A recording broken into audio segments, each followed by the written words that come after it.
Life is precious. Life is precious, but we forget, don't we, that it's precious. We can even think that it's not precious. This is an absolutely crucial Buddhist reflection that life is precious. The tradition was that human life is very rare, that being born a human rather than being born an animal or something is very rare. It's a very rare opportunity.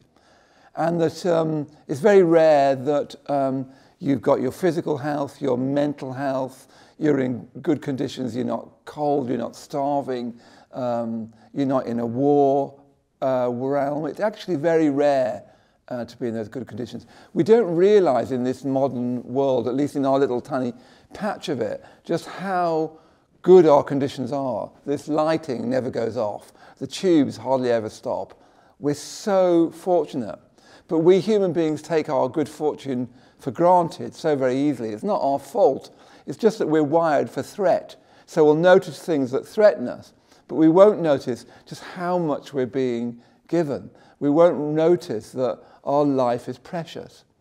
And from the Buddhist point of view, it's particularly precious because we can grow. We can grow as human beings, we can flourish, we can become a source of good in the world. That's the real value of humanity, is to grow and develop and change. And in the language of Buddhism, practice the Dharma, become a force of good for yourself and for others. So this is what Buddhism is trying to remind us, that our life is really precious, yeah? I was just watching It's a Wonderful Life, that wonderful black and white Christmas movie that so many of you have seen with James Stewart. And what happens right at near the end, he gets a chance to look at his life as if he hadn't been born. He's got to a point where he hates his life and he's even thinking of committing suicide. And an angel in the film takes him around and shows him what his life would have been like had he not been born. And what comes out of that for him is actually all the good he has done, but also how grateful he feels to people, how much love he feels for people, how much loved he is by people. Yeah? So we can imagine that we have an angel that shows us what our life would be like had we not been born, all the good we hadn't done, all the benefits we didn't receive. Yeah?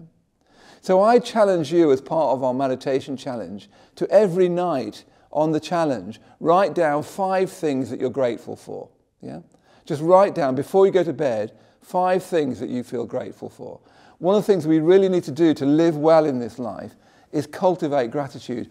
The philosopher, the German philosopher Friedrich Nietzsche, thought that gratitude is the opposite of resentment. It's so easy in our life, especially in this difficult, complicated, stressed life that we're all living, to feel more and more resentful, more and more embittered, to blame other people. So if we cultivate gratitude, it's the opposite of that.